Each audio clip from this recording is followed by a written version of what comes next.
विद्यार्थियों, आज हम चर्चा करेंगे उद्यमिता विकास, जो आपका फाउंडेशन कोर्स के तहत आप पढ़ाई कर रहे हैं, पढ़ रहे होंगे आप। कुछ लोगों ने, कुछ छात्रों ने पूरे सिलेबस का अध्ययन कर ही लिया होगा। आज हम बात करेंगे इकाई 2, जो कि 2 पार्ट में है। उसका जो सेकंड पार्ट है, आज हम उसकी चर्चा करेंगे। वो पूरा का पूरा आपका है कम्युनिकेशन स्किल पर, कि एक एंटरप्रेन्योर बनने के लिए या उद्यमिता विकास के अंतर्गत संप्रेषण कला का क्या महत्व है। संप्रेषण कला के साथ साथ हम ये भी देखेंगे कि संप्रेषण के कौन कौन से माध्यम है, आज के कौन से माध्यम जिनका प्रयोग सर्वाधिक हो रहा है। यदि हमारे कम्युनिकेशन को इफेक्टिव बनाना है तो हमें क्या करना होगा। इन कुछ महत्वपूर्ण मुद्दों पर हम आज चर्चा करेंगे। सबसे पहले आप देखिए, जन्म से लेकर मृत्यु तक हम अनेकों बार दिन में संप्रेषण करते हैं।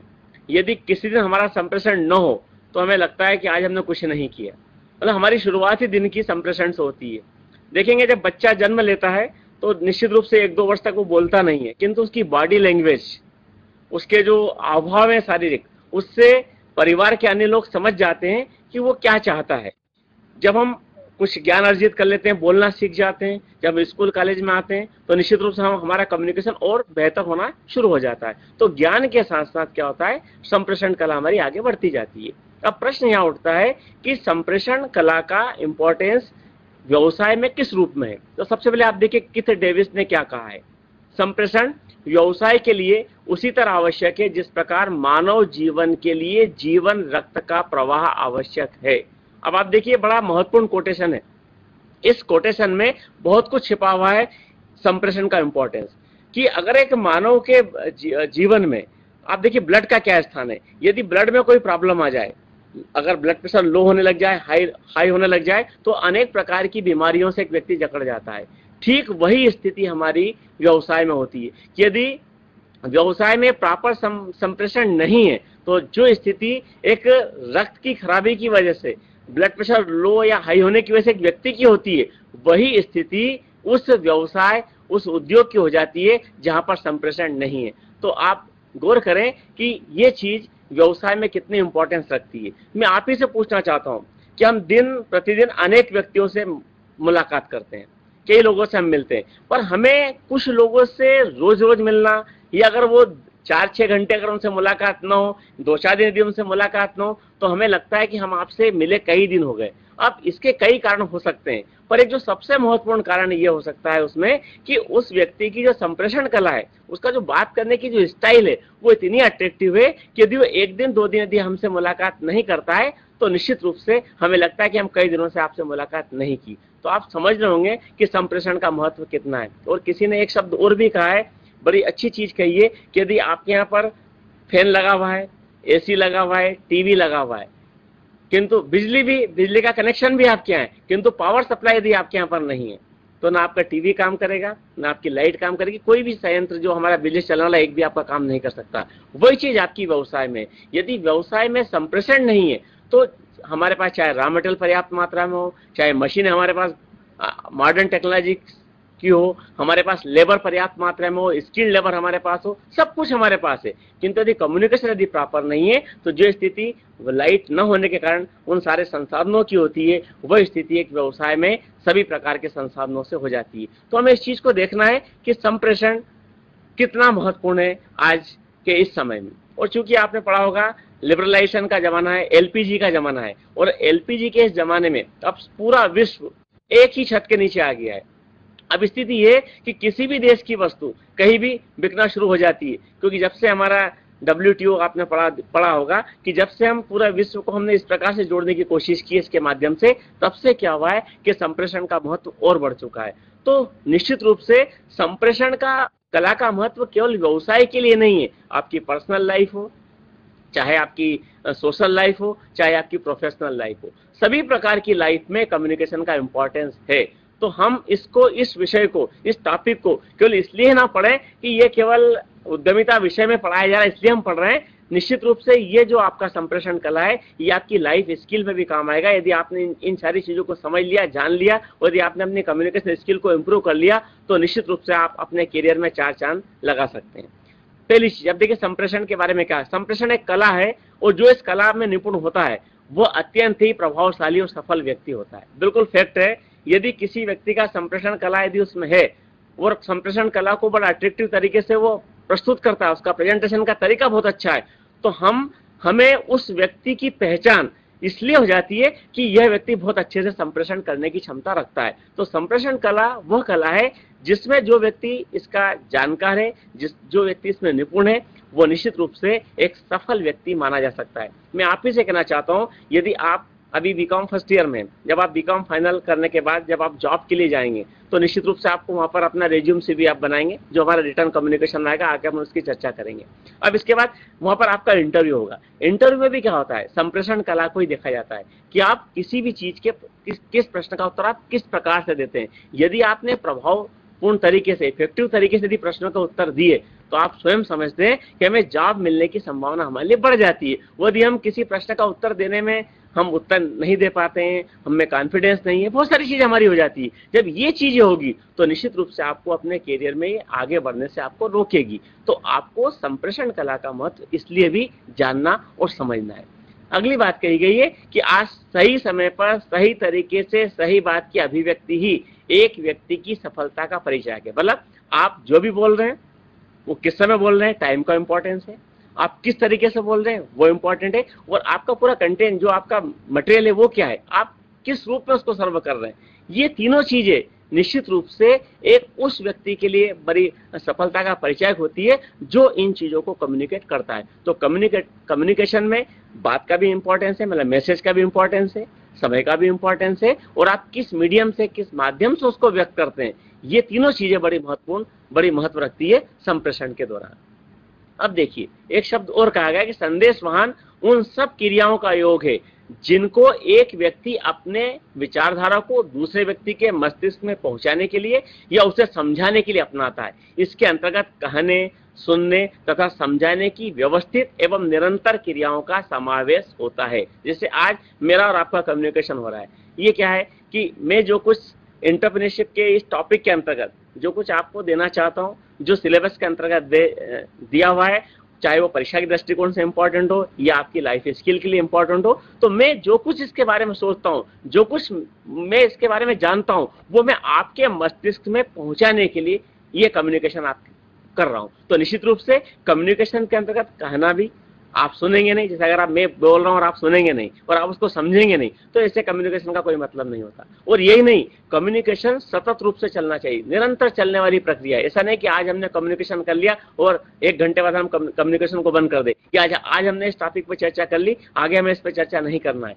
निश्चित रूप से अगर हम इन चीजों पर निरंतर यदि आप अभ्यास करते रहेंगे, निरंतर यदि हम कम्युनिकेशन करते रहेंगे, तो ये मान के चलना कि आप की जो कम्युनिकेशन स्किल होगी और बेहतर होती चली जाएगी। तो निश्चित रूप से संदेश वाहन का उद्देश्य होता है एक व्यक्ति अपने विचार को, अपने ज्ञान को दूसरे व्यक्ति तक पहुंचाता है, और इस पहुंचाने के लिए वो अनेक माध्यमों का प्रयोग कर सकता है, ताकि जो मैसेज आप देना चाहते हैं, जिस व्यक्ति को आप देना चाहते हैं, वह चीज उस व्यक्ति तक पहुंच सके। यही संप्रेषण की सबसे बड़ी विशेषता हम कह सकते हैं। अब प्रश्न आता है कि जो संप्रेषण जो प्रक्रिया है, इसके एलिमेंट्स क्या है, इसके एसेंशियल एलिमेंट्स क्या हो सकते हैं। तो देखिए, सबसे पहली चीज है कि अगर मुझे संप्रेषण करना है, तो देखिए 5 चीजें आपके सामने। अब 5 चीजों का आप जरा इंपॉर्टेंस समझिए, हर चीज को आप स्वयं समझिए कि इन चीजों के में से यदि एक भी चीज यदि नहीं है, तो आप मान के चलना कि हमारी जो कम्युनिकेशन का प्रोसेस है वो पूरा नहीं हुआ है। जैसे सबसे पहली चीज आपका संप्रेषक, कम्युनिकेटर। अभी मान लीजिए अगर आपका ये वीडियो बंद हो जाए, आपके यहाँ नेट बंद हो जाए और मेरा आपसे संपर्क टूट जाए, मैं कम्युनिकेटर हूं, मैं संप्रेषक हूं, मैं आपको जानकारी प्रेषित कर रहा हूं, क्या होगा? अगर संप्रेषक ही नहीं है, यदि कम्युनिकेटर ही नहीं होगा, तो कम्युनिकेशन हो ही नहीं सकता। तो पहली इंपॉर्टेंट चीज है कि सबसे पहले वो व्यक्ति होना चाहिए जो अपनी बात किसी दूसरे व्यक्ति तक पहुंचाना चाहता है, या जो उसका जो ज्ञान है वो दूसरे के साथ वो शेयर करना चाहता है। तो पहले उस व्यक्ति की आवश्यकता है जो उस मैसेज को उस व्यक्ति तक पहुंचाए जो उद्देश्य उसने तय कर रखा है। तो पहली चीज हो गई कि कम्युनिकेटर की आवश्यकता होगी। दूसरी बात, जब कम्युनिकेटर आपको मिल गया है, तो फिर वो कम्युनिकेटर करेगा क्या, दूसरी महत्वपूर्ण चीज होती है संदेश, कि आप मैसेज क्या देना चाहते हैं। जैसे मैंने अभी आपको फर्स्ट स्लाइड पे आपने देखा कि आज ये व्यक्ति आके आपको लेक्चर देंगे, पूर्व लेक्चर में भी हमारे पूर्व छात्रों ने सुना होगा। अब आपने ये देख लिया कि ये व्यक्ति आज हमें कम्युनिकेट करेंगे, परंतु उनका मैसेज क्या होगा, वो किस टॉपिक पर चर्चा करेंगे, तो आपको उसके बाद ये बताया गया कि आज हम कम्युनिकेशन पर चर्चा करेंगे। तो हमें जिस भी मैसेज, जिस भी टॉपिक पर चर्चा करना है, उसके लिए हमें एक संदेश भी तैयार करना होता है। अब संदेश हम चाहे तो मौखिक रूप से बोल सकते हैं, रिटर्न भी हो सकता है, और अन्य इसके रूप भी हो सकते हैं, जिसके ऊपर चर्चा आगे करेंगे। तो पहली चीज हो गई कम्युनिकेटर हो, और कम्युनिकेटर के बाद क्या हो, एक मैसेज हो कि वो क्या संदेश देना चाहता है। और तीसरी चीज है, जब आपके पास कम्युनिकेटर भी है, मैसेज भी है, अब प्रश्न उठता है कि वो मैसेज वो किस माध्यम से आप तक पहुंचाएगा। जैसे मैं, आप देखिए वीडियो कॉन्फ्रेंसिंग के जरिए आपके यहाँ नेट कनेक्शन है, आपके यहाँ कैमरा लगा हुआ है और मैं आपसे चर्चा कर रहा हूँ। ये मॉडर्न तरीका आपका है, आज की तारीख का तरीका है आपका कम्युनिकेट करने का। पुराने जमाने के तरीके कुछ और हुआ करते हैं, जिसकी आगे हम चर्चा करेंगे कि कौन से तरीके मीडियम हो सकते हैं कम्युनिकेशन के। तो जब आपके पास संदेश है, तो संदेश के बाद आपको यह तय करना होता है कि आप इसे किस माध्यम से उन व्यक्तियों तक पहुंचाएंगे जिसके लिए आपने वो मैसेज तैयार करके रखा है। तो तीसरी चीज हो गई कम्युनिकेशन के लिए कि आपको मीडियम का सिलेक्शन करना पड़ता है कि किस माध्यम के माध्यम से आप उस चीज को पहुंचाएंगे। अगली चीज है रिसीवर। अब मान लीजिए कि मैं मैसेज भी दे रहा हूं, मैं आपसे कम्युनिकेट भी कर रहा हूं, संदेश भी मेरे पास है, किंतु यदि क्लासरूम में स्टूडेंट ही नहीं है, रिसीवर ही नहीं है, जिसको मुझे मैसेज देना वही नहीं है, तो क्या होगा, हमारे संप्रेषण का कोई मतलब निकलेगा नहीं। आदमी अपने आप से तो बात करेगा नहीं, वो चीज जो भी रखना चाहता है उन लोगों ने रखना चाहता है जिस तक वो चीज पहुंचाना है। तो चौथी इंपॉर्टेंट चीज होती है कि संप्रेषण प्रक्रिया के अंतर्गत रिसीवर होना चाहिए, जो व्यक्ति जो उस बातों को सुने। और लास्ट और इम्पोर्टेंट चीज आपका जो प्रतिपुष्टि, रिसीवर शब्द दोबारा आ गया, इसको फीडबैक शब्द आएगा, फीडबैक, कि फीडबैक आप भी मिलना जरूरी है। अगर फीडबैक नहीं है तो कम्युनिकेशन का कोई इंपॉर्टेंस नहीं है। जैसे मान लीजिए 10 मिनट का सेशन आपके लिए क्यों रखा जाता है लास्ट में, कि आप क्वेश्चन आंसर करें। क्वेश्चन आंसर करने के पीछे उद्देश्य ये होता है कि जो कुछ आपको पढ़ा दिया गया है, जो कुछ आपको समझा दिया गया है, जो चीजें आपसे शेयर कर ली गई है, यदि उसमें से कोई डाउट यदि आपके हैं, कोई चीजें आप नहीं समझ पाए, तो आप उसको पूछ लें, तो ये आपका फीडबैक हो गया। तो निश्चित रूप से फीडबैक बड़ा इंपॉर्टेंट रोल अदा करता है कम्युनिकेशन में, क्योंकि कम्युनिकेटर जो पहला व्यक्ति है, वो कम्युनिकेटर उसी फीडबैक के आधार पर क्या करता है, आगे आने वाले समय में अपने मैसेज को ठीक करता है, अपने बात करने के तरीके को ठीक करता है, अपना जो प्रेजेंटेशन का तरीका उसको ठीक करता है, ये सारी चीजें आती है। तो फीडबैक एक इंपॉर्टेंट रोल अदा करता है संप्रेषण में। तो यहाँ पर रिसीवर शब्द टाइप हो गया है गलती से, ये आप ध्यान रखें, प्रतिपुष्टि को बोलते हैं इंग्लिश में फीडबैक। फीडबैक बड़ी अंतिम कड़ी है ये मैसेज इसकी संप्रेषण की। तो फीडबैक मस्ट चीज है, बगैर फीडबैक के कोई इंपॉर्टेंस है नहीं। मैं आपसे ही कहना चाहता हूं, आप स्वयं भी कई बार इस टाइप के प्रश्न, जब क्लासरूम में आप टीचर के साथ फिजिकली मिलते हैं, तो निश्चित रूप वहां पर भी आपको उनको फीडबैक आपका मिलता है। वो भी आपसे जानना चाहते हैं कि जो कुछ आपको पढ़ा दिया गया है उसमें आप क्या पूछना चाहते हैं, आपको क्या समझ में नहीं आए, कौन सी चीज रिपीट करने की आवश्यकता है। अगर आपको सब चीज समझ में आती है तो आप यस करते हैं, और नहीं आती तो आप बोलते नहीं सर ये हमें फिर से एक्सप्लेन कर दीजिए। मतलब एक प्रकार का ये हो गया प्रतिपुष्टि कि मैसेज तो हमने सुना है, किंतु हमें वो कुछ चीजें समझ में नहीं आई है। तो ये संप्रेषण के आवश्यक तत्व हैं। इन तत्वों को आप जरूर अच्छे से पढ़ लें, समझ लें, जान लें। ये पांचों में से अगर एक भी चीज यदि आपका एलिमेंट नहीं है तो हम उसको इफेक्टिव कम्युनिकेशन नहीं कहेंगे। तो आप ध्यान रखिए, ये 5 तत्व आप याद रखिएगा। अगर 5 तत्वों को यदि आपने समझ लिया तो आगे की प्रक्रिया आपकी आसान हो जाएगी, आगे हमें किसी प्रकार की समस्या का सामना नहीं करना होगा। अब प्रश्न उठता है कि कम्युनिकेशन तो मैंने बताया आपको पर्सनल लाइफ में भी होता है, सोशल लाइफ में भी होता है, ठीक है, पर अगर आप बिजनेस में हैं तो बिजनेस में यदि आप कम्युनिकेशन यदि करते हैं तो उसका ऑब्जेक्ट क्या होता है, हम किन उद्देश्यों को लेकर कम्युनिकेशन करते हैं। तो पहली इंपॉर्टेंट चीज है कि हमारा कम्युनिकेशन का पहला उद्देश्य होता है कि सही इंफॉर्मेशन और सही संदेश का प्रेषण करना। अब व्यवसाय में बहुत से कर्मचारी काम करते हैं, हमें उनको कोई इंफॉर्मेशन देना है, कोई संदेश उनको देना है, तो वो संदेश हम किसके माध्यम से देंगे, कम्युनिकेशन के माध्यम से देंगे। अब कम्युनिकेशन का माध्यम ओरल भी हो सकता है और रिटर्न भी हो सकता है, जो अपन आगे भी देखेंगे। पर सबसे पहली चीज ये होती है कि हम कोई अगर मैसेज देना चाहते हैं तो मैसेज हमारा जाएगा किससे, वो डेफिनेटली हमें उसके लिए हमें किसी न किसी माध्यम से उसको कम्युनिकेट करना पड़ेगा। तो पहली इंपॉर्टेंट चीज होती है कि व्यवसाय में आए दिन हमें अनेक प्रकार की सूचनाएं हमें मिलती है, अनेक प्रकार के संदेश हमें मिलते हैं। उन सूचनाओं संदेशों को हमें प्राप्त करना होता है और उन सूचनाओं संदेशों के आधार पर हमें आगे की रणनीति तैयार करके, एक रणनीति बनाकर हमें संबंधित व्यक्तियों तक वो मैसेज पहुंचाना पड़ता है। तो सही सूचना तथा सही संदेश का प्रेषण करना व्यावसायिक संप्रेषण का सबसे बड़ा और महत्वपूर्ण उद्देश्य है। नेक्स्ट है क्रियाओं में समन्वय। देखिए बिजनेस में हम जाते हैं, कई प्रकार की आपकी क्रियाएं करना होती है, प्रत्येक क्रिया में समन्वय हो। जैसे हमारे कई विभाग काम कर रहे हैं, जैसे कि आपका क्रय विभाग है, विक्रय विभाग है, फाइनेंस विभाग है, आपका HRD मतलब ह्यूमन रिसोर्सेज विभाग है, तमाम प्रकार के विभाग है, वित्त विभाग है।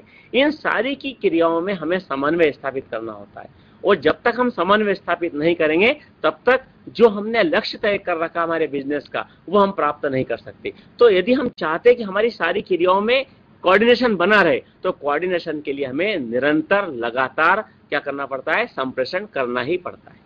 तीसरी चीज है कि मधुर मानवीय और औद्योगिक संबंधों का निर्माण। देखिए आज की तारीख में कहा गया कि बिजनेस चलते हैं अच्छे संबंध की वजह से। यदि आपके संबंध यदि अच्छे हैं तो निश्चित रूप आप मान के चलना आप बिजनेस में तेजी से ग्रो करेंगे, तेजी से आपको लाभ में आपकी वृद्धि होगी, और आप हो सकता है कि एक दिन आप सक्सेसफुल एंटरप्रेन्योर बन जाए। तो आज की तारीख में पूरा जो हमारा बिजनेस का सिनेरियो वो पूरा मानवीय संबंधों पर चलता है, औद्योगिक संबंध पर चलता है। तो अगर हम चाहते हैं कि हमारे सभी पक्ष का जो हमारे बिजनेस में हमें सहयोग करते हैं, चाहे वो इंटरनल हो चाहे एक्सटर्नल हो, चाहे हमारे अंदर के कर्मचारी हो, हमारे अन्य जो इससे जुड़े हुए अन्य पूरी टीम हो, उसके साथ बाहरी चाहे सरकार हो, चाहे हमारे औद्योगिक संगठन हो, चाहे हमारे उपभोक्ताओं के बने हुए संगठन हो, इन सब से क्या होता है, अगर हमें हमारी पहचान स्थापित करना है, एक उद्यमी को इन लोगों के बीच में अपनी पहचान यदि स्थापित करना है, तो ये मान के चलना है कि उसे सतत रूप से क्या करना पड़ेगा, इन लोगों के बीच में कम्युनिकेशन करना पड़ेगा। तो कम्युनिकेशन यदि हम सही तरीके से करते हैं, प्रॉपर तरीके से यदि हम करते हैं, तो हमारे जो संबंध होते हैं वो मधुर होते हैं, और न केवल मानवीय संबंध होते हैं, हमारे कर्मचारियों के अंदर के संबंध मधुर होते हैं, बल्कि हमारे उद्योग से रिलेटेड जितने भी व्यक्ति हैं उन सब में एक अच्छे औद्योगिक संबंधों का निर्माण होता है। और किसी ने ठीक कहा है कि यदि हमारे औद्योगिक संबंध यदि हमने ठीक बना लिए तो ये मान के चलना है कि हमारे लक्ष्यों को प्राप्त करने में हमें ज्यादा कठिनाइयों का सामना नहीं करना पड़ेगा। अब अगला जो संप्रेषण का जो उद्देश्य है व्यवसाय का, कि प्रबंधकीय कौशल का विकास होता है। देखिए प्रबंधकीय कौशल का विकास कैसे होता है, कई बार क्या होता है, हमने सूचना दी, एक व्यक्ति ने, एक मैनेजर ने अपने अधीनस्थ को कोई सूचना दी, कोई नीति बताई, कोई प्लान समझाया। अब उस प्लान के आधार पर क्या होता है कि वो कर्मचारी भी सोचता है कि साहब मेरे मन में एक ये आइडिया है, इस काम को और अपन कम अच्छे तरीके से कम समय में कर सकते हैं। वो अपने सजेशन पहुंचाता है प्रबंधक को। प्रबंधक उन्हीं सजेशन के आधार पर, हो सकता है कि उसका सजेशन बहुत अच्छा हो, जो आगे के लिए अगर हम उसको इम्प्लीमेंट करें तो हम ज्यादा लाभ कमा सकते हैं, या हम ज्यादा अच्छे से हमारे व्यवसाय को संचालित कर सकते हैं। यदि इस प्रकार का आइडिया दिया है तो क्या करता है कि जब उन आइडियाज को वो अपनी आगे की नीतियों में यदि शामिल करता है तो इससे क्या होता है, प्रबंधकीय कौशल का विकास होता है। वो व्यक्ति में कौशलता बढ़ने लगती है, वो सारे लोगों को एक साथ लेकर काम करने की क्षमता उसमें डेवलप होती है। और इन सबसे क्या होता है, कर्मचारी पर भी एक अच्छा प्रभाव पड़ता है। वो भी समझते हैं कि हमारा प्रबंधक हमारी बातों को सुनता है, उन्हें को सुनता है, बल्कि उसके आधार पर अपनी नीतियों में परिवर्तन भी करता है। तो जब ये सब चीजें हम करते हैं तो क्या होता है, जो हमारा प्रबंधकीय कौशल है उसका भी आपका विकास होता है। नेक्स्ट है कि अगर व्यवसाय में हमने जो भी पॉलिसी अडॉप्ट की, जो पॉलिसी हमने बना रखी है, उस पॉलिसी को यदि हमें अडॉप्ट करवाना है, लागू करवाना है, तो उसके लिए क्या करना पड़ेगा, हमें संप्रेषण करना पड़ेगा। जैसे मान लीजिए आपका सेल्स डिपार्टमेंट है, अब आप किसी एक मार्केट में वस्तु बेच रहे थे, अब आपको 4 मार्केट में वस्तु सेल करना है, तो क्या होगा, आप पॉलिसी उन 4 मार्केट के हिसाब से तय करेंगे, उसके हिसाब से अपनी टीम तैयार करेंगे, पॉलिसी बनाएंगे। अब उन पॉलिसी को आपको संबंधित व्यक्ति तक उसको कम्युनिकेट भी करना पड़ेगा। तो यदि आपने कोई नीति बनाई है तो उस नीति को पालन कराने के लिए सबसे पहले हमें वो नीति उन व्यक्तियों तक पहुंचाना होती है जिनके माध्यम से हम उस नीति को लागू करना चाहते हैं। तो नीतियों को लागू करने के लिए हमें सतत रूप से व्यवसाय में संप्रेषण करना पड़ता है। अब इसी के साथ जुड़ा हुआ एक ऑब्जेक्ट और है कि हमने नीति मान ली लागू कर दी। अब नीति लागू करने के बाद हमें पता लगता है कि कुछ नीतियों में परिवर्तन की आवश्यकता है, उन नीतियों से हमें प्रॉपर रिजल्ट प्राप्त नहीं हो रहे हैं, तो हम क्या करते हैं, उन नीतियों में फिर परिवर्तन करते हैं, चेंजेस करते हैं। जब आपने नीतियों में परिवर्तन किया है तो उस परिवर्तन की जानकारी भी हमें संबंधित व्यक्तियों को देना होती है। तो संबंधित व्यक्तियों को देने का मतलब क्या हो गया, आपका व्यावसायिक संप्रेषण का उद्देश्य हो गया कि हमने जो नीति में जो चेंजेस किए हैं उन चेंजेस को लागू कराने के उद्देश्य से भी व्यावसायिक संप्रेषण करना होता है। तो इन दोनों पॉइंट को आप समझ गए होंगे कि पहले हमने नीति बनाई, तो बाद में यदि उसमें किसी प्रकार का अल्टरेशन किया है, कुछ चेंजेस किया है, परिवर्तन किया है, तो परिवर्तन भी हमें संबंधित व्यक्ति तक पहुंचाना होता है, अंतिम छोर तक हमें पहुंचाना होता है, और उसके लिए हमें निश्चित रूप से कम्युनिकेशन की आवश्यकता होती है।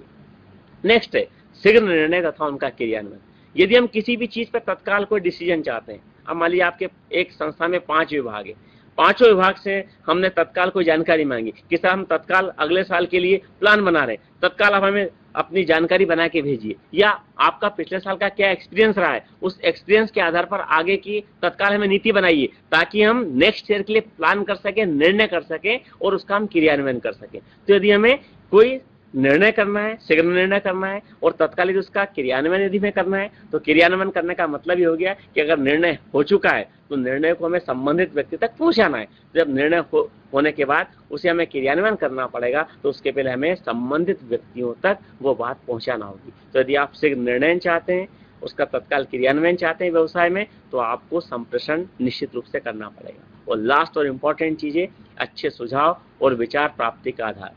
अगर आपके कोई अच्छे हमारे कर्मचारियों के मन में, जैसे जो व्यक्ति लगातार लंबे समय तक मशीन को ऑपरेशन में संलग्न है, उस व्यक्ति के मन में कुछ नए आइडिया जा सकते हैं कि हम किस प्रकार से फ्यूल का हम ईंधन का प्रयोग हम कर सकते हैं, सेविंग कर सकते हैं, समय बचा सकते हैं, रॉ मटेरियल बचा सकते हैं। ऐसे कई प्रकार के सुझाव उसके मन में आ सकते हैं, उसके मन में कई विचार, नए आइडियाज आ सकते हैं। ये सारे सुझाव और आइडियाज प्राप्ति का आधार संप्रेषण ही है, क्योंकि आगे हम पढ़ेंगे कि संप्रेषण किन फॉर्म में होता है, किस प्रकार से होता है। तो अच्छे सुझाव और अच्छे विचार जो कि हमारी संस्था में काम करने वाले व्यक्तियों के मन में होते हैं, यदि हमने हमारे संप्रेषण को टू वे बना रखा है कि नहीं वो लोग भी कुछ बोले और उसके आधार पर हम कुछ निर्णय करेंगे, तो निश्चित रूप से अच्छे सुझाव और अच्छे विचार प्राप्त करने का आधार आपका व्यावसायिक संप्रेषण बन सकता है। ये आपके व्यावसायिक संप्रेषण के ऑब्जेक्टिव थे। मैं समझता हूँ आप इसको अच्छे से आपने समझ लिया होगा। अब इन सब चीजों से आपको एक चीज लगना चाहिए कि कम्युनिकेशन हमेशा टू वे होता है, वन वे नहीं होता। जैसे मान लीजिए आपको सुझाव और विचार प्राप्त करना है, तो केवल आप बोलेंगे इससे काम नहीं चलेगा।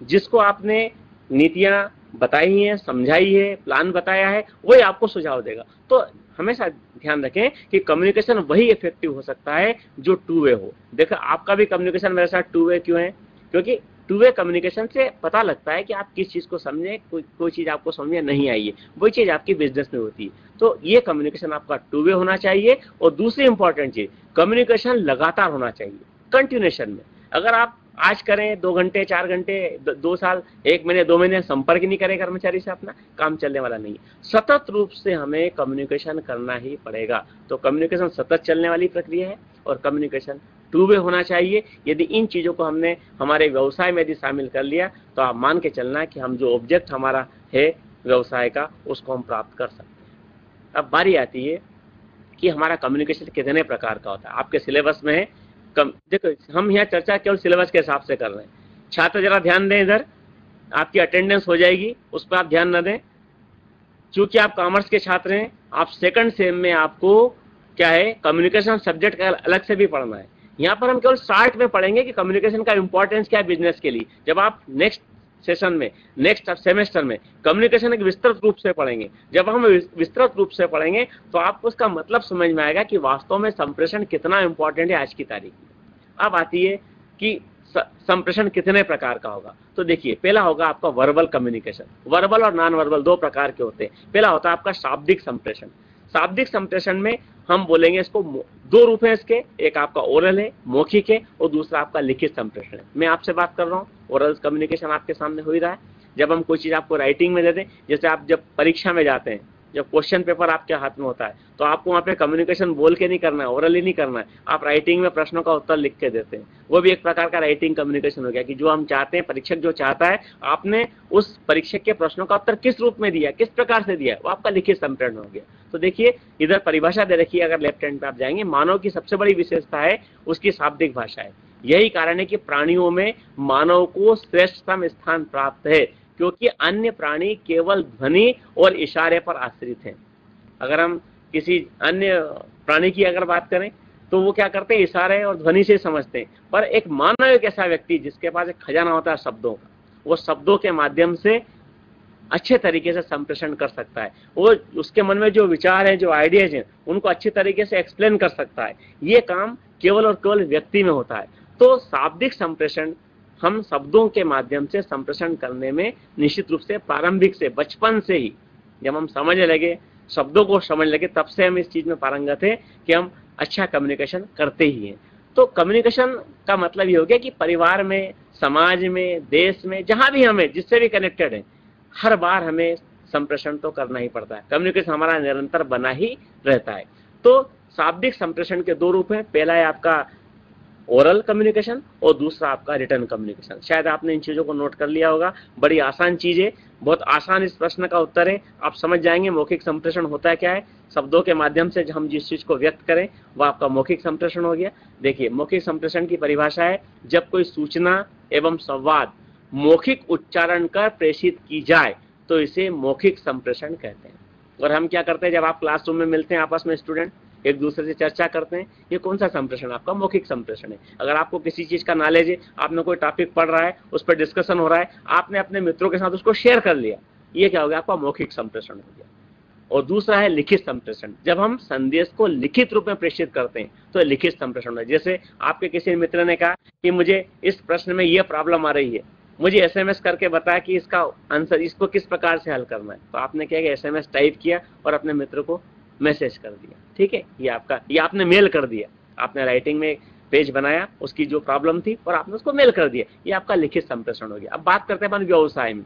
व्यवसाय में मौखिक संप्रेषण, यदि किसी कर्मचारी, किसी प्रबंधक के अंडर में 10 कर्मचारी काम करते हैं तो आप मान के चलना कि उस प्रबंधक का अपने कर्मचारी के साथ पूरे दिन सतत रूप से मौखिक संप्रेषण बना रहता है, किसी न किसी बात को लेकर, चाहे वो व्यवसाय की नीति को लेकर हो सकता है, प्रोडक्शन को लेकर हो सकता है, भविष्य की संभावना को लेकर, तमाम उससे संप्रेषण चलता ही रहता है। तो ये आपका मौखिक संप्रेषण हो गया। और जब संदेश लिखित रूप में, मतलब जब उच्च अधिकारी होता है, अगर वो अपने अधीनस्थ अधिकारी को कोई ऐसी चीज, नीति बताना चाहता है कि साहब हमारी पॉलिसी ये रहेगी, इस पॉलिसी में बदलाव नहीं होगा, इस पॉलिसी के इन बिंदुओं पर हमें काम करना होगा, तो वो क्या करता है? उन चीजों को लिखित फॉर्म में अपने अधीनस्थ तक पहुंचाता है। तो ये आपका लिखित रूप में संप्रेषण हो गया। तो संप्रेषण, वर्बल संप्रेषण दो प्रकार का हो गया। एक आपका हो गया संवाद, जो मौखिक आपने उच्चारण के माध्यम से, शब्दों के माध्यम से आपने एक दूसरे के सामने प्रेषित किया, और दूसरा जो आपने राइटिंग फॉर्म में लिखकर अगर कोई चीज आपने प्रस्तुत की है तो आपका लिखित संप्रेषण होगा। मैं समझता हूं अगर आपने मौखिक संप्रेषण शब्द यदि ध्यान रख लिया, लिखित संप्रेषण यदि आपको ध्यान है, तो मेरी समझता आपको इसकी परिभाषा में किसी प्रकार की समस्या होगी। हम इसके नाम से ही इसकी परिभाषा को इसको हम डिफाइन कर सकते हैं।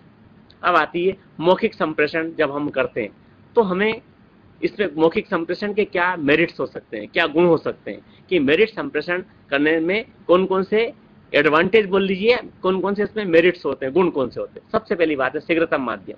अगर मान लीजिए कोई चीज मुझे तत्काल, मेरे फैक्ट्री में सारे कर्मचारी 8 बजे आते हैं और मुझे आज का प्लान उन्हें तत्काल बताना है कि आज आपको ये काम भी करना है, तो मुझे क्या करना पड़ेगा?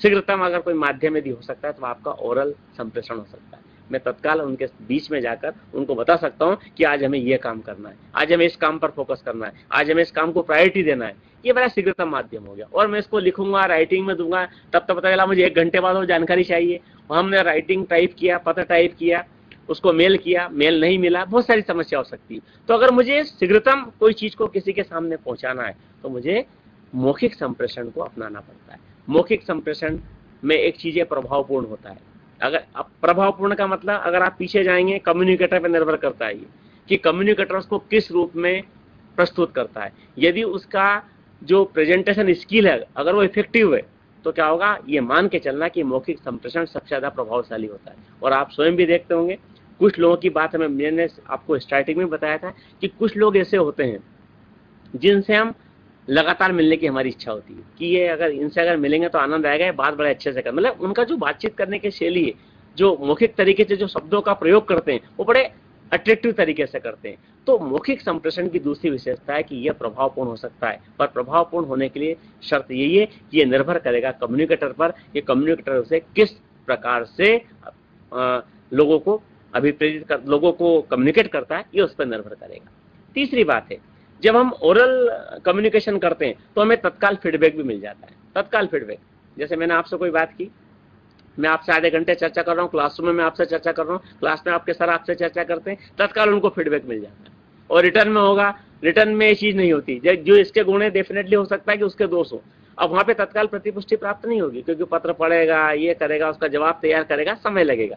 पर अगर मैं आपसे ओरल कम्युनिकेशन कर रहा हूँ तो क्या होगा? जो चीज मैंने आपके सामने कम्युनिकेट की है, यदि उसमें कोई चीज, मैंने पहले भी कहा था, समझ में नहीं आई है आपको, कोई आप अतिरिक्त चीज उसमें पूछना चाहते हैं, कोई मन में आपका डाउट है तो तत्काल आप उसको क्लियर कर सकते हैं। तो ओरल कम्युनिकेशन में क्या होता है, हमें तत्काल फीडबैक भी प्राप्त हो जाता है। चौथी बात है गोपनीयता। इसमें गोपनीयता क्यों बनी रहती है? जैसे मान लीजिए सीक्रेट कोई ऐसी चीज है जो मुझे इंडस्ट्री के सारे लोगों में शेयर नहीं करना है, मुझे केवल अपने जो मैनेजर से उन्हीं तक वो चीजें पहुंचाना है। एक सामान्य कर्मचारी तक उन चीजों को मुझे एक्सप्लेन नहीं करना है, मुझे नहीं पहुंचाना है, मुझे उन चीजों को गोपनीय रखना है। तो सबसे बढ़िया तरीका है कि हम उन 4-6 लोगों के बीच में ही उन चीजों का डिस्कशन कर लें, तो उससे क्या होगा, गोपनीयता आपकी बनी रहेगी। और जो चीज हमारी रिटर्न फॉर्म में होती है उसमें गोपनीयता नहीं होती, क्योंकि हो सकता है अगर मैंने आपको मेल किया, वो मेल किसी और को फॉरवर्ड हो गया आपके द्वारा गलती से, जो भी स्थिति, तो क्या हो, गोपनीयता वहां नहीं रहेगी। परंतु ओरल कम्युनिकेशन में क्या होता है, यदि मुझे लगता है कि इन चीजों को मुझे अन्यों तक अभी शेयर नहीं करना है, क्योंकि बिजनेस में इस प्रकार के प्लान होते हैं, अपना जो कॉम्पिटिटर होता है उस कॉम्पिटिटर के सामने हम समझते हैं कि भैया ये चीज हमारी अभी बनी रहे, अब हम क्या करें, हमारी पॉलिसी क्या है, पॉलिसी हमें अभी जनरलाइज नहीं करना है, हमें आम के तक इसको नहीं पहुंचाना है। तो क्या होता है, उन चीजों में हमें ओरल कम्युनिकेशन को ही अप्लाई करना होता है। और नेक्स्ट है असामान्य परिस्थिति में उपयोगी। जैसे मान लीजिए तत्काल कोई ऐसी घटना घट जाती है, अब तत्काल यदि कोई घटना घटती है तो मुझे तत्काल उन चीजों को मैसेज देना है। जैसे मान लीजिए सायरन बजता है, आपने कई बार देखा होगा कि मतलब किसी स्थान पे सायरन बज रहा है, मतलब एक कर्मचारी काम कर रहा है, बैंकों में आपने देखा होगा सायरन बजा, मतलब क्या हो गया, कहीं कोई व्यक्ति किसी चीज से, जैसे लॉकिंग, आपका घर का लॉक है ना, ये भी कम्युनिकेशन का एक माध्यम है। तो असामान्य परिस्थिति यदि आपके सामने है, तो असामान्य परिस्थिति के अंतर्गत क्या होता है, जैसे युद्ध का मैदान है और तत्काल मुझे अपने सारे सैनिकों को कोई मैसेज देना है। अब वहाँ पे ये जरूरी कि ये आवश्यक नहीं कि वहाँ पे कंप्यूटर की फैसिलिटी हो, वहाँ पे नेट कनेक्शन भी हो, मैं नहीं पहुंचा सकता वहां तक, तो मैं क्या करूंगा, ओरल कम्युनिकेशन के माध्यम से, माइक के माध्यम से हम क्या करेंगे, सारे लोगों तक तो उन चीजों को हम पहुंचा सकते हैं। तो असामान्य परिस्थिति में हमारा जो ओरल कम्युनिकेशन होता है ज्यादा इफेक्टिव होता है। और लास्ट है प्रेरणा तथा नियंत्रण में अधिक प्रभावी। अब प्रेरणा नियंत्रण कैसे होता है, जब हमें किसी व्यक्ति को मोटिवेट करना है, जैसे या मुझे उसके काम पे कंट्रोल करना है, तो अगर मुझे किसी के काम पे कंट्रोल करना है या मुझे उसको मोटिवेट करना है, तो इस प्रकार के इसमें क्या होता है, हम मौखिक संप्रेषण को ज्यादा अप्लाई करते हैं। जैसे मान लीजिए कोई कर्मचारी बहुत अच्छा काम करता है, अब बहुत अच्छा काम करता है तो रोज उसको राइटिंग में तो पत्र देंगे नहीं हम, एक हमारा मैनेजर गया, उसने उसको अभिप्रेरित किया, नहीं आप बहुत अच्छा काम कर रहे हैं, आपका काम को मैं अप्रिशिएट करता हूँ, आप लगे रहे, आपके काम से मैं बहुत खुश हूँ। तो ये क्या होता है, ओरली की चीजों का हमारे कर्मचारियों के बीच यदि बोलते हैं तो क्या होता है, उसका ज्यादा प्रभाव पड़ता है। और ठीक इसी प्रकार से यदि किसी के काम में मुझे तत्काल कंट्रोल करना है, कोई गलत काम कर रहा है, कोई कर्मचारी ठीक तरीके से काम नहीं कर पा रहा है, तो मुझे उस पर कंट्रोल भी करना है। तो कंट्रोल करने के लिए भी रिटर्न आपका जो संप्रेषण इतना इफेक्टिव नहीं होगा, उसमें समय लगेगा, मुझे तत्काल उस चीज को रोकना है, मुझे उसको बताना है कि आपको ये करना है, इस चीज को बंद कीजिए। तो इसके लिए भी क्या होगा, आपका मौखिक संप्रेषण ही आपका इफेक्टिव होता है। तो ये वो गुण है जो एक मौखिक संप्रेषण में पाए जाते हैं। तो हम हमारी परिस्थिति के आधार पर हमें किसको कम्युनिकेट करना है, कैसे कम्युनिकेट करना है, कब करना है, इन सारी चीजों के आधार पर हमें निर्णय करना होता है कि हम कब मौखिक संप्रेषण को अपनाएं और कब लिखित संप्रेषण को अपनाएं। परंतु ये जो आपने चीजें पढ़ी है कि गोपनीयता बनाए रखना है, तत्काल मुझे फीडबैक चाहिए, तत्काल मुझे मैसेज देना है, तो मुझे निश्चित रूप से ओरल संप्रेषण को अप्लाई करना होता है। अब प्रश्न उठता है कि इसकी कुछ लिमिटेशंस भी होती है कि मौखिक संप्रेषण ऐसा नहीं कि हमने इसकी सारी विशेषताएं बोल दी, गुण बता दिए, इसका मतलब इसमें कोई दोष नहीं है, इसकी भी कुछ सीमाएं हैं। जैसे पहली सीमा है सीमित क्षेत्र। अब मान लीजिए मैं अगर आपसे एक क्लासरूम है, 50, 60, 100 विद्यार्थी तक अगर बैठते हो तो कोई बात नहीं, कम्युनिकेट कर सकते हैं, कोई प्रॉब्लम नहीं। पर मुझे वो चीज 400, 500, 800 लोगों को कम्युनिकेट करना है, तो ओरल कम्युनिकेशन नहीं कर पाऊंगा, फिर मुझे क्या करना है, लिखित आपका जो रिटर्न कम्युनिकेशन उस पर जाना पड़ेगा। तो एक जो ओरल कम्युनिकेशन है ये सीमित क्षेत्र के लिए हम अप्लाई कर सकते हैं। यदि मैं बहुत ज्यादा लोगों में इन चीजों को पहुंचाना है तो मुझे क्या करना पड़ेगा, उसके लिए अन्य कम्युनिकेशन के माध्यम को अप्लाई करना पड़ेगा। अगला है विस्तृत संप्रेषण की दशा में अनुपयुक्त। मान लीजिए मुझे कोई जो मेरी पॉलिसी है, जो पॉलिसी मैटर है बिजनेस का, वो 10, 20, 50 पेज का डिटेल्ड है पूरा, अब उसको मुझे कम्युनिकेट करना है। अगर मैं उसको ओरली बताऊंगा तो क्या होगा, जो मैंने 1 घंटे 2 घंटे आप लोगों से जो चीज जो हमारे मैनेजर ने शेयर किया अपने अधीनस्थों से, वो याद नहीं रख पाएंगे। हर चीज को हर समय याद नहीं रखा जा सकता। तो अगर मुझे कोई ऐसी पॉलिसी पे डिस्कस करना है, वो पॉलिसी बड़ी विस्तृत है, डिटेल्ड है, तो क्या करना पड़ेगा, मुझे फिर मौखिक संप्रेषण से काम चलने वाला नहीं है, क्योंकि मुझे उन चीजों को उनको एक राइटिंग फॉर्म में भी देना पड़ेगा कि लिखित रूप में उसको पढ़े, जाने, उनके डाउट्स हो उसको क्लियर करे। तो अगर विस्तृत रूप से अगर मुझे कोई चीज पहुंचाना है किसी तक, तो मुझे मौखिक संप्रेषण से बचना होगा, उस कंडीशन में मुझे अन्य कम्युनिकेशन के माध्यम को अप्लाई करना पड़ेगा। अगला है वैधानिक मान्यता का अभाव। अब जो चीज में ओरली बोली जाती है उसका कोई रिकॉर्ड नहीं होता, तो जब उसका रिकॉर्ड नहीं तो हम उसको वैधानिक रूप से उसको प्रस्तुत नहीं कर सकते। अगर कल से कई कोर्ट वगैरह में किसी चीज को हमें सबूत के रूप में प्रस्तुत करना, तो ओरल चीजों को प्रस्तुत करने में समस्या होती है, पर वही चीज अगर रिटर्न फॉर्म में तो क्या होगा, हम उसको तत्काल वैधानिक मान्यता के रूप में हम उसे कोर्ट में भी प्रस्तुत कर सकते हैं। जहां पर लगता है कि ये डाउट था, आपने सर अपनी पॉलिसी में लिख रखा था और आपने का निर्देश इस प्रकार का है, अगर इस प्रकार की कोई मिसअंडरस्टैंडिंग है तो वो इससे दूर नहीं हो सकती ओरल कम्युनिकेशन से। राइटिंग कम्युनिकेशन यदि है तो हम उससे इस प्रकार के जो अंडरस्टैंडिंग है उसको हम दूर कर सकते हैं। और लास्ट है, इसका एक दोष ये भी है कि दीर्घ काल के लिए उपयोगी नहीं है, क्योंकि जैसे आज जो ओरली हम जो कुछ बोल रहे हैं, अगर 1 घंटे 2 घंटे हम बोलें तो ये मान के चलना कि आप हर चीज को हर समय याद नहीं रख पाएंगे। यदि मैं चाहता हूँ कि दीर्घ काल के लिए आप इन सारी चीजों को आपके पास वो बनी रहे, तो उसके लिए मुझे क्या करना पड़ेगा, ओरल संप्रेषण के अलावा अन्य जो माध्यम है उस माध्यम पर मुझे जाना पड़ेगा। तो ये इसके एक दोष हैं, लिमिटेशंस हैं, पर इसके बावजूद भी हम कहते हैं कि आज भी हम देखें कि मौखिक संप्रेषण का प्रयोग सबसे ज्यादा आज की तारीख में होता है, क्योंकि अब नए जो स्वरूप आ गए हैं आपके रिटर्न कम्युनिकेशन के, तब से क्या हो गया कि अब उन चीजों पर भी जाने लगे। जैसे पहले पत्र लिखे जाते थे, पत्र लिखने के साथ आप मोबाइल आ गया, तो हम कुछ चीजें ऐसी होती है कि ओरली बता देते हैं कि नहीं साहब हमने मोबाइल पे आपको बता दी, ये चीज आप भेज दीजिए। पहले क्या था, इस प्रकार की चीजें नहीं थी, तो हमें राइटिंग में पत्र लिखना पड़ता था, पत्र में पोस्ट करना पड़ता था, सारी चीजें थी। अब हम उसी चीज को कुछ ही सेकंड में, कुछ ही मिनट में उस व्यक्ति तक पहुंचा देते हैं जिससे हमें काम लेना है या काम करवाना है। तो ये मौखिक संप्रेषण की कुछ लिमिटेशन थी। अब आगे देखिए, एक आपने रिटर्न कम्युनिकेशन देखा, रिटर्न कम्युनिकेशन के भी कुछ मेरिट्स हैं। देखिए दोनों के मेरिट्स डिमेरिट दोनों के हैं। इसके हम कहाँ क्या किस चीज को फॉर्म को अप्लाई करना है, ये आपकी परिस्थिति पर निर्भर करेगा कि आप उस समय किस फॉर्म को आप अप्लाई करेंगे। अब देखिए इसका पहला गुण है आपका एक रूपता। जैसे आप समाचार, आपको जो पेपर आता है क्वेश्चन पेपर, एक रूपता होती है नहीं होती उसमें। सारे विद्यार्थियों को अगर आप कम्युनिकेशन इंटरप्रेन्योरशिप का पेपर यदि आपका है तो सबको एक जैसा ही मिलेगा। तो रिटर्न जो आपका कम्युनिकेशन होता है उसमें एक रूपता होती है, यूनिफॉर्मिटी होती है, एक जैसा होता है। उसमें कहीं भी ऐसा नहीं कि एक व्यक्ति को हमने कुछ और मैसेज दिया, दूसरे को कुछ और मैसेज दिया, एक रूपता उसमें बनी रहती है। जैसे मान लिया अगर कोई अपना उच्च अधिकारी है, एक का जनरल मैनेजर है, वो अपने मैनेजर्स को कोई चीज शेयर करना चाहेगा तो सारे मैनेजर्स को एक रूप में वो सारी चीजें प्रस्तुत करेगा। तो लिखित संप्रेषण में क्या होता है, एक रूपता बनी होती है। इसके साथ साथ इसकी विस्तृत पहुंच है, मतलब इसको हम कहीं भी देश के किसी भी कोने में पहुंचा सकते हैं। जैसे अगर आपने कोई पत्र आज की तारीख में आपको एक आपने पत्र बना लिया और उसको आप 50 व्यक्ति तक यदि आपको उसको पहुंचाना है, आप उनकी सारी, अगर आपका मेल आईडी है, यदि आपका नेट कनेक्शन है, आप उसको तत्काल उन व्यक्तियों तक पहुंचा सकते हैं। और ओरल कम्युनिकेशन में हम अगर एक एक व्यक्ति से एक एक घंटे बात करेंगे, 50 व्यक्ति तक वो चीज पहुंचाना है संभव नहीं है। तो अगर मुझे किसी चीज को अधिक व्यक्तियों तक यदि पहुंचाना है, विस्तृत यदि मेरी पहुंच है, तो उसके लिए मुझे लिखित संप्रेषण को अप्लाई करना पड़ेगा। और जैसा आपने ओरल कम्युनिकेशन में पढ़ा था कि उसको वैधानिक रूप से हम उसको कहीं प्रस्तुत नहीं कर सकते, क्योंकि लिखित संप्रेषण का एक रिकॉर्ड होता है और जिस चीज का रिकॉर्ड होता है उसको वैधानिकता भी प्राप्त होती है। यदि कल से कोई डिस्प्यूट यदि किसी चीज में हो तो तत्काल हम उसे रिकॉर्ड से निकालकर उस चीज का समाधान भी कर सकते हैं। तो लिखित संप्रेषण एक प्रकार का स्थायी रिकॉर्ड होता है। जैसे आप आगे की क्लास में पढ़ेंगे, तमाम प्रकार के आप पत्र लिखते हैं, आप पढ़ेंगे कम्युनिकेशन वाले चैप्टर में सेकंड ईयर में कि तमाम प्रकार के हमें व्यवसाय में बहुत सारे पत्र लिखना पड़ते हैं। उन पत्रों का सारा हमें रिकॉर्ड रखते हैं। रिकॉर्ड क्यों रखते हैं? इसलिए रखते हैं कि भविष्य में जब कभी भी कोई डिस्प्यूट हो तो हम उस डिस्प्यूट को उस रिकॉर्ड के आधार पर पूर्ण कर सकें, सुलझा सकें। तो एक लिखित संप्रेषण का विशेषता ये भी है कि इसका स्थायी रिकॉर्ड होता है, वो वैधानिक फॉर्म में होता है। और अगली चीज है उत्तरदायित्व निर्धारण में सहायक। अब अगर मैं कोई ओरल कोई चीज बोलता हूँ तो आप कहेंगे साहब ये तो आपने कहा ही नहीं था, हम तो सुन ही नहीं पाए सर, आपने कब कह दिया हमें पता नहीं।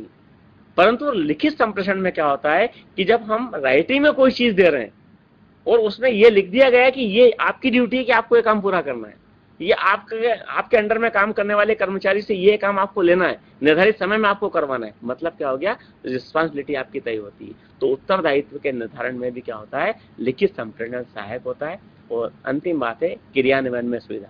अब मान लीजिए कोई पॉलिसी है, मैंने पहले बताया आपको, अब उस पॉलिसी को अगर आपको अप्लाई करवाना है, क्रियान्वयन उसका कराना है, तो क्या होगा, अगर आप उसको ओरली बोलेंगे तो समझ नहीं आएगा, कर्मचारी भूल जाएगा, हमारे अधिकारी भूल जाएंगे, अपन भी भूल जाते हैं बहुत सारे, हर चीज हर समय हमें याद नहीं रहती।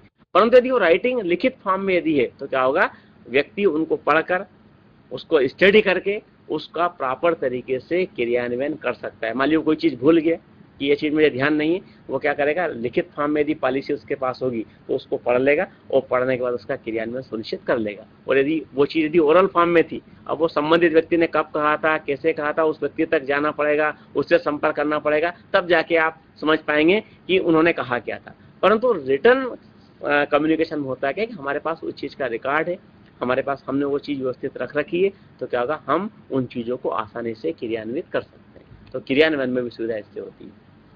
अब लिखित संप्रेषण के बारे में कुछ इसकी लिमिटेशंस भी हैं। जैसे किसी ने कहा आप खर्चीली पद्धति है, निश्चित रूप से खर्चीली पद्धति पे कोई भी कम्युनिकेशन हो, लिखित हो चाहे ओरल हो, पैसा तो खर्च करना होता है।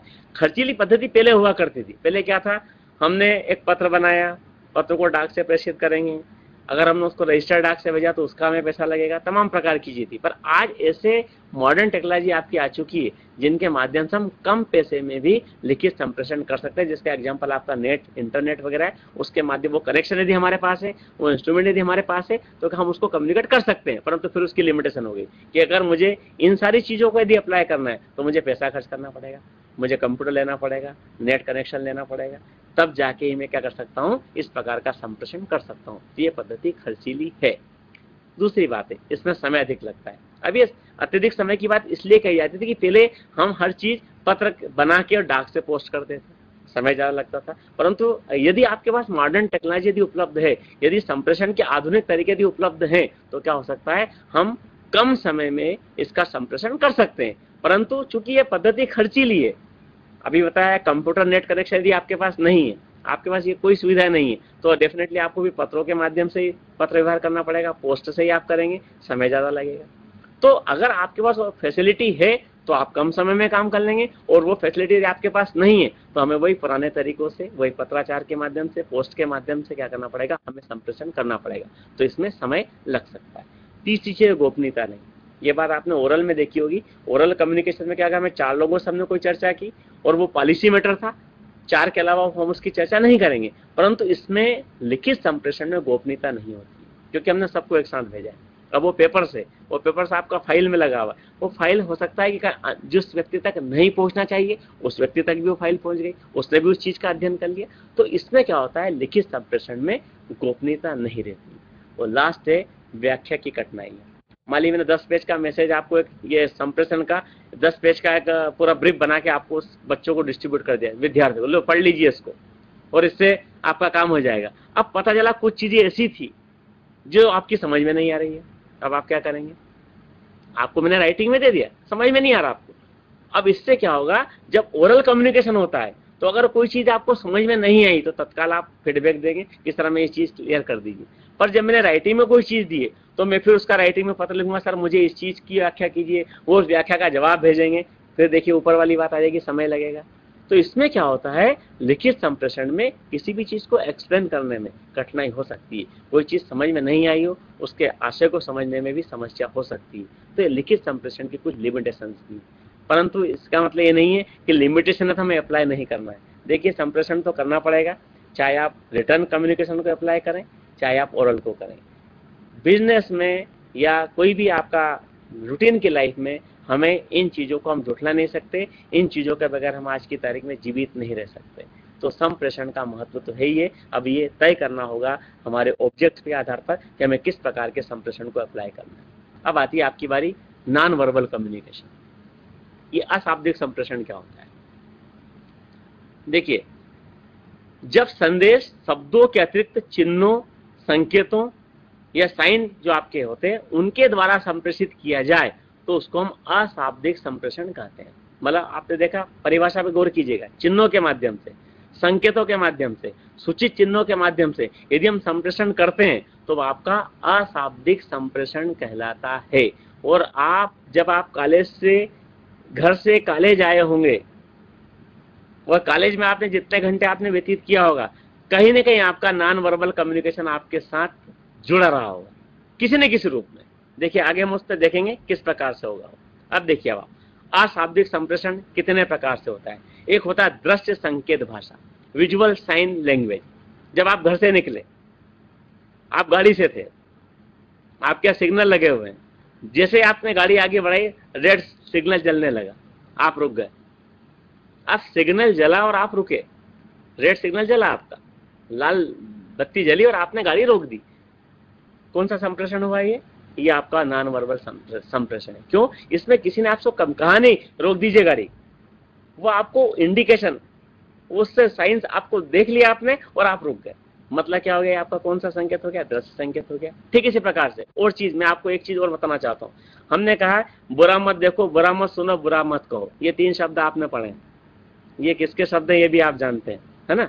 अब ये चीजें अगर मान लीजिए 3 ऐसे बंदर बने हुए हैं, आपने देखा होगा वो इन चीजों को एक्सप्लेन करता है, बुरा मत देखो, बुरा मत सुना, बुरा मत कहो। वो चित्र आपने देखा, आप समझ जाते हैं कि ये दृश्य संकेत भाषा है। मतलब इससे आप कम्युनिकेशन, उसने क्या किया, आपसे शब्द का प्रयोग नहीं किया, परंतु आप उसका आशय समझ गए कि क्या मतलब। ठीक इसी प्रकार से जब आप किसी की शॉप पे जाते हैं, वो बाहर उसके एक विज्ञापन का बोर्ड लगा हुआ है, उस बोर्ड क्या है, उस बोर्ड से हमें पता लग जाता है ये व्यक्ति किन किन चीजों में व्यवहार करता है, कौन कौन सी चीजें व्यक्ति बेचता है, ये पता हमें कैसे लगा? उसके साइन बोर्ड से पता लगा।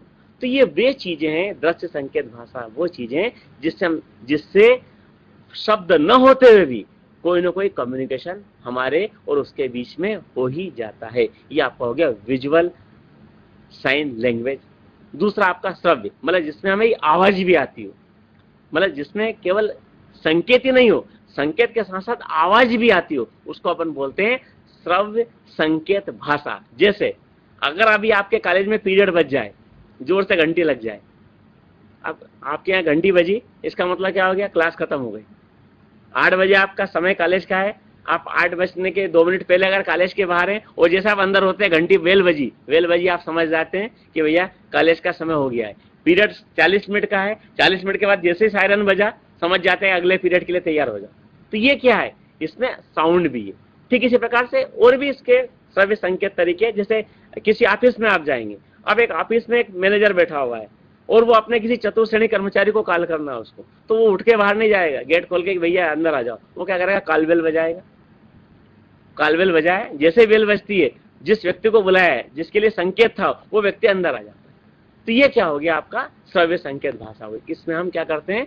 दृश्य के साथ साथ इसमें साउंड भी होती है। ये आपका हो गया ऑडियो साइन लैंग्वेज। और तीसरा आता आपका बॉडी लैंग्वेज। बॉडी की भी अपनी भाषा होती है, ये आप नोट करें। हम बॉडी लैंग्वेज से समझ जाते हैं कि आपने मुझे संप्रेषण दे दिया। जैसे फॉर एग्जांपल, अगर मान लीजिए मैं आपसे कोई प्रश्न पूछता हूं, जैसा भी आपका प्रश्न का समय हो रहा है कि आप कोई प्रश्न मुझसे पूछिए। अब कुछ विद्यार्थी क्या करते हैं कि ये कब 5 मिनट समाप्त हो मैं बाहर जाऊं, आप बैग लेके बिल्कुल टेबल पे बैठ गए या आप नीचे करके बैठ गए, मुझे तो कुछ नहीं पूछना। या कोई टीचर यदि आपसे प्रश्न पूछता और आप बजाय उनकी आई कांटेक्ट बनाने के आप अपना सिर नीचे कर लेते हैं, तो टीचर समझ जाता है कि आपका इंटरेस्ट उस प्रश्न में नहीं। और जो व्यक्ति अपना आई कांटेक्ट बना के रखता है, वो आंखों में आंखें डाल के देखता है कि नहीं सर पूछिए, हाँ बिल्कुल सर पूछिए, मैं प्रश्न का जवाब देने के तैयार, मतलब बोलता नहीं है वो, परंतु वो डेफिनेटली जो कम्युनिकेटर है उसकी आंखों में आंखें डालकर वो बात कर रहा है। इसका मतलब क्या है? आपका इंटरेस्ट उस क्षेत्र में है, उस चीज में है। ठीक इसी प्रकार से जब हम बार-बार क्लासरूम में, मैं क्लास की बात कर रहा हूं, देखिए इसको बॉडी लैंग्वेज को आपको समझना होता है क्या है। जैसे मान लीजिए आप क्लासरूम में और बार-बार आप घड़ी देख रहे हैं, आपका ध्यान घड़ी की ओर है, इसका मतलब क्या है? आपकी बॉडी लैंग्वेज बता रही है कि आप बहुत जल्दी में आप जाना चाहते हैं कि जैसे पीरियड समाप्त हो और मैं बाहर जाऊं। ये आपकी बॉडी लैंग्वेज हो गई। मान लीजिए कोई व्यक्ति, आपका दोस्त बड़ा तेजी से आपके घर के सामने से निकलता हो, तो आप, वो तेजी से जा रहा है, आप उसको रोक के, उसने कुछ नहीं कहा पर आप ये समझ जाते हैं बहुत जल्दी में व्यक्ति। या कोई व्यक्ति बड़ा आराम से चल रहा है तो अपन क्या समझते हैं? आज तो बिल्कुल फुर्सत है, कोई काम नहीं है इनके पास, ऐसा लगता है मुझे। तो ये आपकी बॉडी लैंग्वेज है। तो अपने आप में क्या होता है? ये भी एक प्रकार के कम्युनिकेशन के माध्यम है जिसके माध्यम से संप्रेषण किया जाता है। पर यह संप्रेषण विशेष परिस्थिति में होते हैं। इसको हम जैसे अभी आपने पीछे देखा, अगर मुझे नीति बताना है किसी को, मुझे व्यवसाय को ठीक प्रकार से संचालित करना है, काम सही समय पे करवाना है, लक्ष्य को सही समय पे पूरा करना है, तो वहां पर मुझे उन्हीं पे जाना पड़ेगा। परंतु इनकी भी एक भाषा है, ये भी संप्रेषण का एक माध्यम है। जैसे कर्मचारी की छुट्टी अगर 4 बजे होती है, अगर वो 8 से 4 उसका समय है, तो 4 बजे क्या बजेगा? सायरन बजेगा। सायरन बजने का मतलब हो गया संप्रेषण, कम्युनिकेशन हो गया, मतलब भैया बंद करो काम, हो गया आपका समय समाप्त। ये चीजें, तो ये भी एक प्रकार के क्या है? आपके संप्रेषण के माध्यम है। कुछ कार्टून होते हैं, कार्टून भी क्या अपने आप में एक संप्रेषण है। हम उस कार्टून को देखने के बाद समझ जाते ही है किस चीज का। जैसे आप कई बार समाचार पत्र में आपने कार्टून देखा हो और देखने के बाद ही आपको समझ आता है कि कार्टून है किस चीज का। ये भी एक प्रकार का कम्युनिकेशन है। तो ये चीजें होती है, दृश्य, श्रव्य और बॉडी लैंग्वेज, ये भी क्या होता है, हमारे संप्रेषण के तरीके हैं, संप्रेषण के प्रकार है। ठीक है, अब ये हमारा दोनों प्रकार के हमने शाब्दिक और अशाब्दिक दोनों प्रकार के संप्रेषण को हमने समझ लिया, जान लिया। अब आप देखिए बहुत संक्षेप में, फिर आपके प्रश्न में लूंगा कि अगर मुझे अपना कम्युनिकेशन को अगर इफेक्टिव बनाना है तो क्या करना पड़ेगा। आप भी अगर मान लीजिए आपको कम्युनिकेशन करना है कहीं पे, तो आप कम्युनिकेशन को इफेक्टिव कैसे बनाएंगे। तो पहली चीज है कि वो शार्टनेस हो, इतना डिटेल नहीं हो, एक ही चीज को बार बार, क्योंकि किसी ने कहा है कि इफेक्टिव कम्युनिकेटर वो होता है जो कुछ ही शब्दों को बार बार नहीं दोहराता है, जो एक ही शब्दों को बार बार दोहराता है, मतलब क्या है, आपका कम्युनिकेशन इफेक्टिव नहीं है। आप अपनी चीज को शार्टनेस, बिल्कुल संक्षिप्त तरीके से भी कर सकते हैं, और हम उसी चीज को 5 बार रिपीट कर रहे हैं, तो वो नहीं है। हमारा जो कम्युनिकेशन हो वो थोड़ा संक्षिप्त हो, उसमें बहुत ज्यादा डिटेल भी नहीं हो, इतना ज्यादा डिटेल भी नहीं कि लोग उससे उबने लगे, बोर होने लगे। दूसरा कि संप्रेषण आपका स्पष्ट और राइट हो, सही हो, मतलब क्लियरली हो, क्लियर दिखाए। अगर आप कोई चीज भी दिखा रहे हैं तो बिल्कुल क्लियर दिखाई दे, आपका जो लक्ष्य है, आप जो चाहते हैं, आपका जो एम है, वो बिल्कुल क्लियर हो जाए उस संप्रेषण से। अगर वो चीज नहीं है तो आपका कम्युनिकेशन, आपका इसे जो आपका कम्युनिकेशन आपका इफेक्टिव नहीं हो सकता। अगली चीज है पूर्णता। अब संक्षिप्त और पूर्णता आप देखिए, दो शब्द हैं यहाँ पर। संक्षिप्त का मतलब ये नहीं कि इतना संक्षिप्त बना दो कि आप जो बात कहना चाहते हैं वो बात पूरी हो ही नहीं सके, हो नहीं, मतलब कम्युनिकेशन में हर चीज का समावेश हो जाना चाहिए। जैसे आप क्या बोलना चाहते हैं, किससे बोलना चाहते हैं, उसके बोलने का उद्देश्य क्या है, ये सारी चीजें, इन सारे प्रश्नों के उत्तर यदि आपने ढूंढ लिए, इसका मतलब आपका कम्युनिकेशन पूर्ण है। यदि इन प्रश्नों के उत्तर यदि आपने नहीं खोजे, इन प्रश्नों में आप ही कंफ्यूज है, कम्युनिकेटर भी कंफ्यूज है, तो आप मान के चलना है कि आपका जो कम्युनिकेशन है वो पूर्ण नहीं होगा। और अगली बात है उद्देश्य परक, मतलब कोई ना कोई हमारा ऑब्जेक्ट हो। हर कम्युनिकेशन के पीछे कोई ऑब्जेक्ट होता है। जैसे मैं आज आपके बीच में कम्युनिकेशन कर रहा हूँ, इसका ऑब्जेक्ट क्या है, ताकि आप जो हमारा एंटरप्रेन्योरशिप की जो सेकंड यूनिट है उस यूनिट को समझ ले, ये उसका उद्देश्य है। तो निश्चित रूप से हर संप्रेषण का कोई ना कोई उद्देश्य होता है, और जो गपबाजी हम करते हैं वो भी संप्रेषण है, परंतु वहां पे हमारा कोई उद्देश्य नहीं होता। तो डेफिनेटली अगर व्यवसाय में अगर कोई हमें संप्रेषण करना है तो उसका कोई ना कोई ऑब्जेक्ट जरूर होना चाहिए। अगली चीज है शिष्टता। शिष्टता का मतलब आप समझ गए होंगे कि हम इस प्रकार के शब्दों का उपयोग न करें जिससे किसी व्यक्ति की भावना को ठेस पहुंचे। यदि हमने ये कुछ किया है तो आपका कम्युनिकेशन इफेक्टिव नहीं होगा। पर शिष्टता का मतलब ये भी नहीं है कि अगर कोई कर्मचारी निरंतर 10 दिन से देरी से आ रहा हो और 9 दिन से आप उसको वार्निंग दे रहे हो और 10वें दिन भी आपकी भाषा बिल्कुल शिष्ट हो, हमें वहां पर थोड़ा सा स्ट्रिक्टनेस भी होना पड़ता है। परंतु स्ट्रिक्ट होने का मतलब यह भी नहीं है कि हम उस व्यक्ति की मजाक उड़ाएं या उस व्यक्ति के साथ अपशब्दों का प्रयोग करें। इन चीजों का हमें विशेष ध्यान रखना है। और ये निरंतरता आपने देख ही ली है कि कंटिन्यूटी होना चाहिए। अगर निरंतरता नहीं है आपके संप्रेषण में तो आप संप्रेषण का जो ऑब्जेक्ट है आपका, वो ऑब्जेक्ट आपका पूरा नहीं होगा। और लास्ट में उपयुक्तता का मतलब होता है कि जो मीडियम आपने भी पीछे देखे हैं कि रिटर्न है, ओरल है या सांकेतिक भाषा, जो भी आपका है, साइन वाला कम्युनिकेशन है, ये आप किस तरीके से संप्रेषण करेंगे इस पर भी निर्भर करता है आपका कम्युनिकेशन कितना इफेक्टिव है। तो आपको किन लोगों के बीच में कम्युनिकेशन करना है उसके आधार पर तय कीजिए कि आपको कौन से माध्यम को अप्लाई करना है। मान लीजिए मुझे ऐसे व्यक्तियों को कोई मैसेज देना है जो पढ़े लिखे नहीं। अब अगर मैं कहूँ साहब उनको राइटिंग में कम्युनिकेशन करना चाहता हूँ, तो क्या आपका माध्यम उपयुक्त होगा? नहीं होगा। वहां पे हमें मौखिक रूप से ही चर्चा करना होगा। और जहां पर सब हमारे सीनियर्स हैं, सारे लोग समझते हैं, जानते हैं, वहां पर हम रिटर्न कम्युनिकेशन को भी अप्लाई कर सकते हैं। और जहां पर बिल्कुल इमरजेंसी है कि साहब मुझे तत्काल कोई चीज पहुंचाना है, मान लीजिए कोई घटना घट चुकी है आपकी इंडस्ट्री में, तत्काल आपको कोई मैसेज देना है, तो वहां पर ना रिटर्न काम आएगा ना ओरल काम आएगा। हम क्या करेंगे, जो हमारे साइन है, जैसे आपका हूटर है या आपका जो आपने यंत्र लगा रखे हैं, इलेक्ट्रिक उपकरण, उनके माध्यम से क्या होंगे, आप उसका तरीके को आप अप्लाई करेंगे। तो अगर आपको अपने कम्युनिकेशन को इफेक्टिव बनाना है तो आपको इन चीजों पर फोकस निश्चित रूप से करना पड़ेगा। अब आपका प्रश्न कोई हो तो आमंत्रित है। आपके प्रश्नों का स्वागत है।